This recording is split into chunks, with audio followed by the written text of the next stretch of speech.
everybody, and welcome to another session of Systems for Success with Century 21 Percy Fulton. My name is Caitlin Fulton, and I'm excited to present you guys with handling multiple offer situations when working for your seller clients. So let's get to it. So first, what are multiple offers? So multiple offers typically occurs when there's two or more competing offers for a property. So although the situation is more likely to arise in a seller's market when the demand is high and the supply is low, it can also occur in slower markets depending on what strategy you take. So as a real estate sales rep, it's really important that you are aware of all the legal and the ethical obligations, as well as be able to suggest strategies for your buyer and seller clients in these multiple offer situations. So when you're acting for a seller, I gotta say, preparation is probably the most important thing to success in any activity. So if you're going to take a well-priced listing in a hot market, or if you decide to significantly underlist a property, you may want to prepare your seller for the possibility of multiple offers. So point out to them that they have several different options if they receive more than one offer. And so we're going to talk about all the different options that you can lay out to all of your seller clients, as well as talk about the benefits and the risks of each option for them. So, option one, you can suggest to your sellers that in a multiple offer situation, they can either accept one of the offers and reject all of the others. So the benefit of doing this option is the seller has sold the property. So they accepted that offer, the property sold, the multiple offer night is over. Now the risk of taking this option is a lost opportunity to try for a better deal. So this typically happens if you decide to just do one round, one shot for everybody, and they just choose one. So they do risk losing an opportunity if you did not give all of the buyers an opportunity to improve their offers, and you may never know if you have left money on the table. Option number two, so you can sign back one of the offers and reject all of the others. Now, the benefit of doing this is the seller may negotiate a better result with the buyer receiving the sign back. So if they chose one of the buyers that may have had a higher offer, they may end up being able to renegotiate a higher price or something better with them. The risk of this option, however, is the lost opportunity to get a better offer from the other buyers. And I would also say that you could also risk signing back to this buyer and they reject it, and then you may be left with none. Option number three, they do have the option to reject all of the offers. So at the very beginning, when you talk to your sellers about their options, they can accept, reject, or counter. So in this option, we're going to talk about rejecting all of their offers. Now, the benefit of doing this is that it keeps all of the buyers in play. Just by saying, sorry, we're not going to accept your offer, they still may be in an irrevocable period where the offer is still live, and that buyer may have the opportunity to improve their offer to see if they can get something better to your seller clients. Now, the risk of rejecting all of the offers is that all or some of the buyers may not actually return to the table, including the best buyer who made the best initial offer from the beginning. So you can reject it, that is their right, but by rejecting them, some of the buyers may get mad and then they just decide altogether that they're out. Option number four, you can sign back one of the offers and hold on to the other offers. So you're not necessarily rejecting the other offers, but you're going to hold on to them just in case. Now, the benefit of this one is that you're going to be keeping all of the buyers in play. But the risk is that the buyer receiving the sign back is not going to, they may not respond at all, and the other buyers will simply let their offers expire. So if you are going to take this route, it is a very risky route to sign back on an offer, because if you don't have as good of an offer from the other ones, you may risk losing them altogether. So if, as a top producer tip, if you are going to sign back on one of the offers, make the irrevocable very quick so that if it does expires, you still have other options. So before you do take this route, check the irrevocable of all of the other offers just to make sure that if they do reject it, you will still have some unexpired offers that you can work with instead. So definitely give them a quick window to make a decision so that if they decide to reject it, then you can move on to the other buyers. Option number five, hold on to one of the offers and send the others back. So this may occur if you have a really good offer and they're not going to go any higher. So what you could do is try to get the other offers to improve their offers to maybe try to hit where your top offer is. So you're not necessarily accepting anybody, you're not rejecting anyone, you're not countering anyone, you're just going to hold on to one and then try to get an improvement from the other offers. So the benefit of this is you're going to keep the most appealing offer in your hands so that if the other guys don't come back, at least you've got a good offer. The risk of this is losing the other buyers and not being able to reach a firm agreement with the buyer whose offer you held on to. So there could be an opportunity where that buyer that you do like may decide that they also may want to back out. So these are all risks as well. Option number 6, hold on to copies of all of the offers and send them all back. So this actually may be the most attractive option for your seller. So if they decide to keep all of the offers in play, at least until the irrevocable period expires, this allows all the bidders the chance to improve. So this is when typically you give the other bidders another opportunity to improve their offer, whether you say, okay, I'm giving you a second round, a third round, and so on. So this message to the bidders is not that the seller's rejecting their offer, but that the seller is giving them an equal opportunity to improve their offer if they desire. So this is probably the most desirable, attractive option for your clients. So definitely bring this one to their attention. And as a top producer tip, do as many rounds as possible until the buyers simply say no to improving. So keep going. You're working in your seller's best interest to get the most amount of money for them. So it is your job to make sure that you're doing as many rounds as possible in the best interest of your clients to get as much money as possible. That way you're not signing back other offers and you risk losing them. You're just being very open with all the other offers and telling them if they want to improve, they can. And then simply there may be a point where they just say, no, we are done. And then at least you know you've done as much as you can to squeeze the buyers for as much as possible so that your sellers end up happy in the end. Okay, so there is a time. So we usually conduct a multiple offer presentation. Typically what we'll do is we'll list a property and then you pick an offer date that you'll be accepting. Sometimes this date can move up. Sometimes this date can go by with nothing. But at the end of the day, it's our obligation as the listing brokerage through our salespeople to ensure that the presentation process is fair to all the properties. So by following a few simple rules, which we will talk about, the duty of fairness can be met while ensuring that your seller client's interests are fully protected. So here are some of the simple rules that need to be followed if you are going to be holding a multiple offer situation. Number 1, inform all the salespeople who have called you to say that they have a signed offer immediately upon receiving word that another offer has materialized for the property. So salespeople and their buyers with offers on your listing have a right to know how many competing offers they have for that property. But as you know, you cannot disclose the contents of the other offers. So everybody that is bringing an offer to you, they have the right to know how many offers they are competing with. Rule number 2, if necessary, seek your seller's instructions to delay the offer presentations if a salesperson calls to indicate that they are in the process of preparing an offer, but they won't have it ready for the scheduled presentation time. It is in your seller's best interest to provide sufficient time to all interested parties to get to the table with their offers. So I know it can be frustrating and sometimes it's hard to explain to, if you're on the buyer side, that there is a deadline of say 5 o'clock that they need to submit their offer by.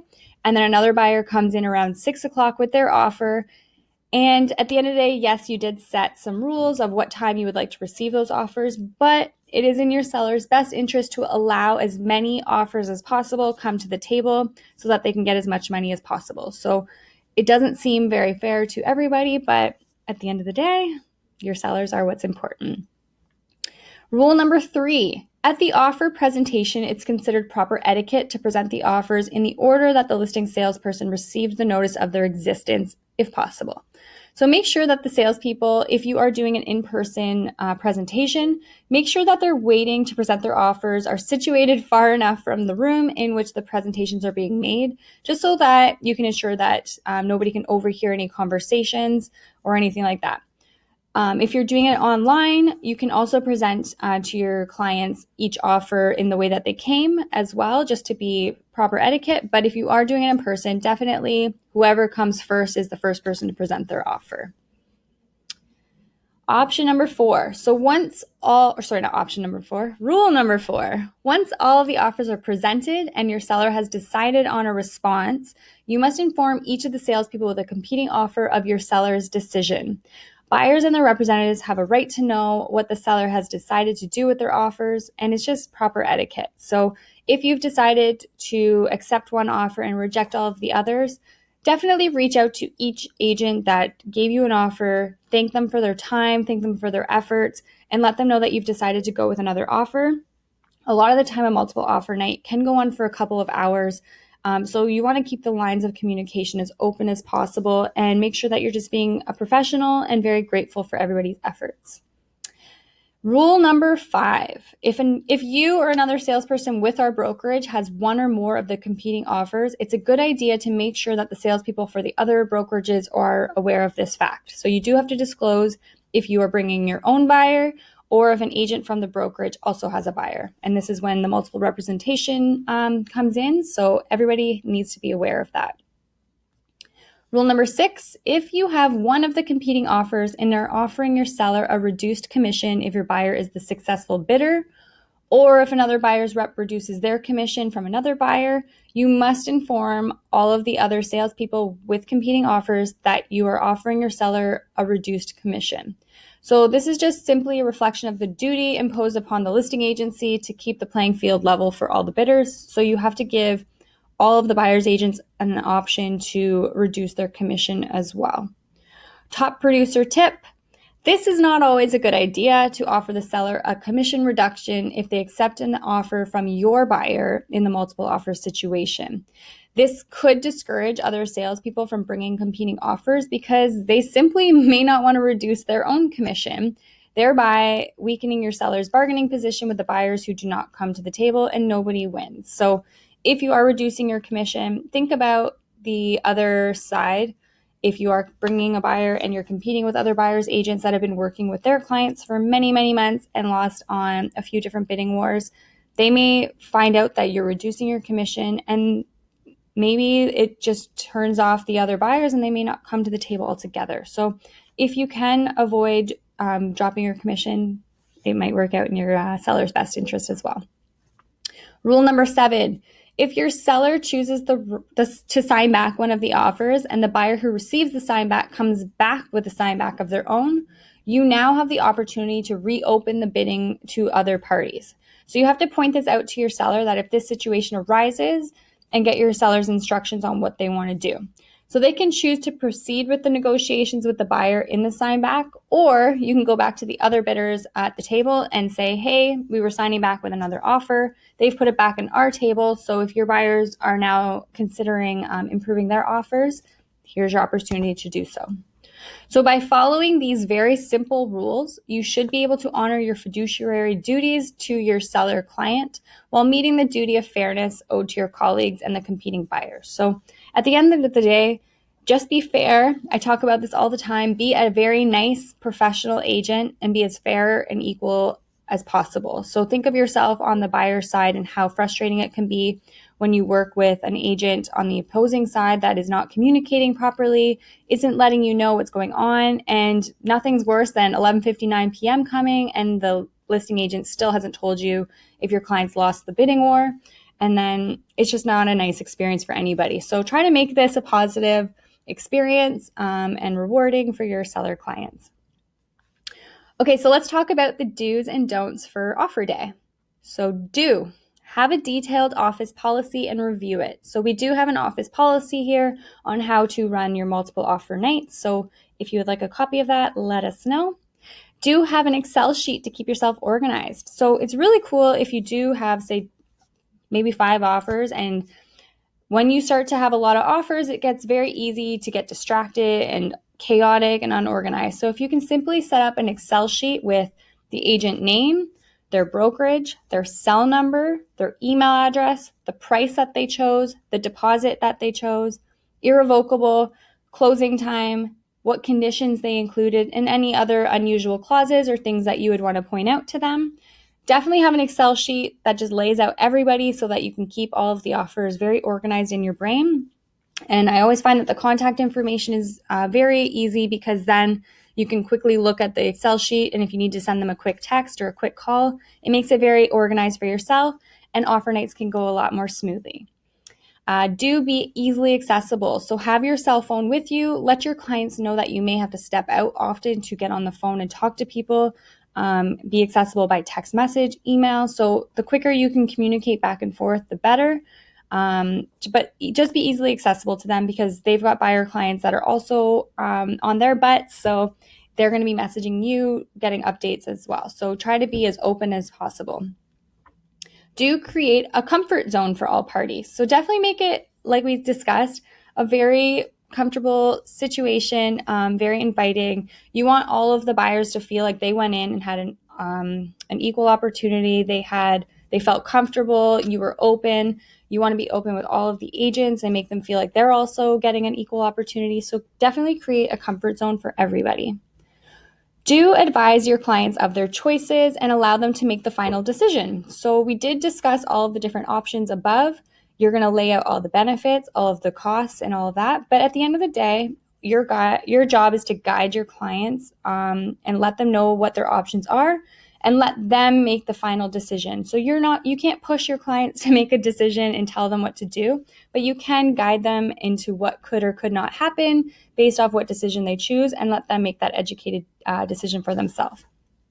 Do keep copies of all of the offers and the counter offers.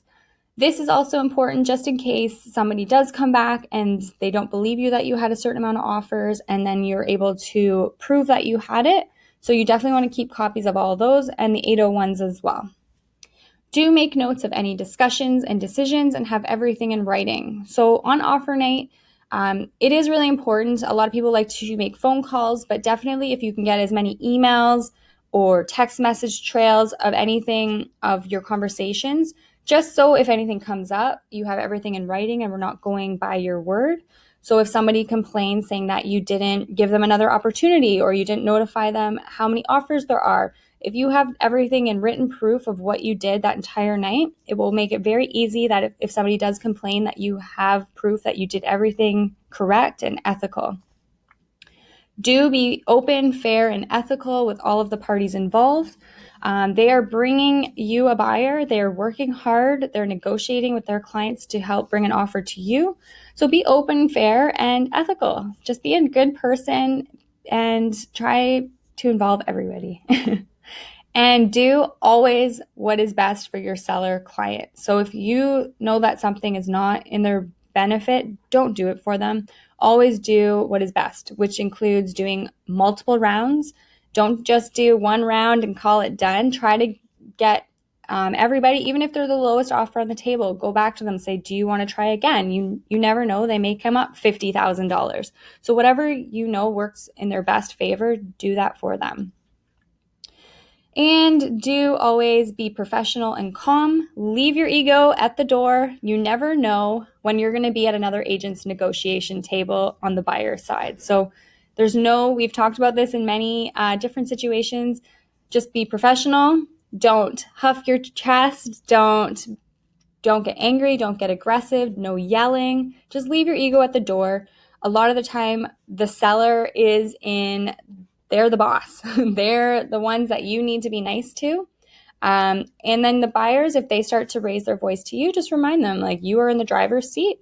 You don't need to yell at anybody either. If they didn't bring you an offer that you wanted, be a nice person, negotiate it, and I guarantee you'll probably get a better deal done when everybody just works together. At the end of the day, our job is to bring a buyer and a seller together. And if we can do that in a professional and calm way, then it works out better for everybody. Do give everybody an equal opportunity, and we just discussed this as a top producer tip. Do as many rounds as possible to get the best results for your clients. And last, if you are unsure of any situation at all, or you've never done a multiple offer situation, just know that you can call the management team at any time and we will guide you through the process. If you have any ethical issues, or if you question if you're doing anything wrong, or if somebody's telling you you're doing something wrong, just know that we're a phone call away, and we are always here to help you guys through the multiple offer situations. Now, the don'ts. So don't have your seller client sign back offers without careful attention to the conditions that may need to be inserted in each offer. So your sellers only want to sell their house once. So we did discuss all the risks with doing sign backs and what you can do to make sure that you have a positive sign back, whether it's making a quick irrevocable or just getting them to having the buyers sign back to your clients. So definitely give your clients the options and what the risks are with that. Don't act too quickly. Take your time to make the right decision. So even though you had an offer time at 5 o'clock, you got all the offers, don't make a quick decision to accept that offer. Sometimes silence is golden, and sometimes the less you talk, sometimes the buyers may start to panic and they may actually bring their offer up a little bit. That's a different strategy, but don't act too quickly. Be calm, take your time, chat with your clients on what they want to do and come up with a proper strategy. Don't ever feel like if a buyer's agent is being very aggressive with you that you need to react. You are in the driver's seat on this one, so definitely make sure that you're making the proper decisions for everybody. Don't show favoritism to your own buyer clients or buyer clients in your own firm. It's just not a good look. If your client wins, especially if there is a higher offer and your client somehow magically wins, that doesn't work out in your seller's best interest when they could have got more money from another agent's buyer. So don't show favoritism. Always pick the buyer that is in the best interest for your seller clients, not for yourself. Don't renegotiate your commission without advising everybody involved. So again, we did discuss this rule. If you are going to drop your commission, you need to let everybody know and know that the risk is that some other buyers agents don't want to reduce their commission, and this could prevent other buyers from coming to the table. And that does not work out in your seller's best interest. And finally, don't disclose the contents of other offers. This is a big rule. This is a big complaint that a lot of people have. You cannot disclose any contents of the other offers. You can only disclose the number of competing offers to the buyer's agents. So if you do disclose anything, another agent could find out and they could call RICO on you, and you could get in some trouble. So definitely stick to the rule of not disclosing any of the contents of the other offers. Okay, let's talk about preemptive offers, something that a lot of people like to do in a crazy market. If a buyer's lost out on a lot of multiple offer nights, sometimes they may want to do what's called a bully offer. So this may happen if you're holding an offer night and a buyer wants to get an offer in before that date. Some preemptive offers may be tempting, but you have to think about what's best for your client. So don't panic right away and think that you have to entertain this offer. Now, you must, although, present this offer to your client and let them decide what they want to do, and it may or may not be in your client's best interest to accept this offer. So let's talk about what makes a strong preemptive offer and what you should accept. So if you were on the seller side and someone said, I want to give you an offer, full ask, here we go. This is what somebody may want to entertain a preemptive offer if it includes the following. So an offer that is basically if it's hard to reject. So if this offer came in well above what you guys had even had a goal for and it came above what you even thought, this may be something to consider. Also, well above the asking price. Firm offer. We talked about this before, but do not take a conditional offer for a bully offer. Chances are, say if they give you a conditional offer for 5 days on financing and you accept it before the offer date, what happens if those 5 days go by and that buyer all of a sudden can't get the financing and you just skipped over your entire offer night, and that is not working for your seller's best interest. So if somebody is offering you a conditional preemptive offer, I would suggest saying, nope, we would like to wait until offer night. If you would like to give us a firm offer, maybe we'll consider. Or tell them to take this time to either get a home inspection before the offer night or get their finances in place or have a status certificate reviewed. Whatever the situation is, don't accept a conditional offer unless it works in the best interest for your clients. Again, your clients will be the ones to direct you on if they want to, and they're the final decision at the end, but let them know of the risk of accepting that. Also, strong preemptive offer would usually have a very strong deposit and usually in hand. So if they have the deposit ready to go, they took a photo of it, that's a strong indicator that they are a very serious buyer and you may not want to give that up. If they give your client the ideal closing date that they want, so if they didn't give the closing date that your clients had hoped for, this doesn't work out for their best interest. So it may be wise to either talk to that bully offer about changing their closing date or just waiting for offer night.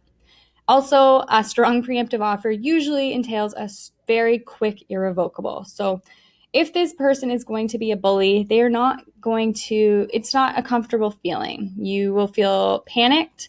You will feel like they're not giving you a lot of time to make a decision. And that's typically what makes the strong bully offer. So quick, irrevocable, because you don't want to give the other buyers a chance to improve their offer and try to get more offers from other buyers. So typically a bully offer is going to come in hot and it's going to come in quick, and you have to prepare your clients that this may happen and what their options are so that you aren't panicking when it does happen and that you guys are making the right decision. So a top producer tip: it's usually not in your client's best interest to accept. Okay, so then you guys are able to help your clients make the proper decision, but if they are to receive a preemptive offer, this is what's going to make it the strongest, and this is what you may consider accepting. But if it doesn't entail any of those, then it usually is in your client's best interest to tell that buyer to hold on to their offer and please bring it on offer night unless they decide to improve it. Now, if you do get a preemptive offer, there are some legal obligations as well to notify all of the buyers that showed the property that you will be entertaining a preemptive offer. And if you have the offer date on your MLS agreement, you now must go remove it. So this is if you're going to decide to entertain it. So you have to go remove the offer date off the MLS listing and put, we have decided to work with a preemptive offer. Here's the new presentation time, and make sure that every single agent that showed the property is also aware of this new time. And hopefully you can give everybody enough chance to get in an offer very quick, and you may end up in a multiple offer situation from your bully offer before offer night. So give everybody the heads up of where and when the new presentation will be, and give all the buyers an equal opportunity to try. And note, like we just discussed, that the preemptive offer may have a quick irrevocable, so it's important that you act quickly and ethically so that you can work in the best interest for your clients. So sometimes you may have to ask your bully offer to at least extend their irrevocable by a couple hours, but if they say no, that is your risk. So you definitely need to work as quickly as you can. But a bully offer must be so good that you cannot refuse it. The other agent may threaten not to come on offer night, but don't let this intimidate you. You're in the driver's seat. You are in charge of this entire process, so you need to do what's best for your seller clients and allow them to make the final decision.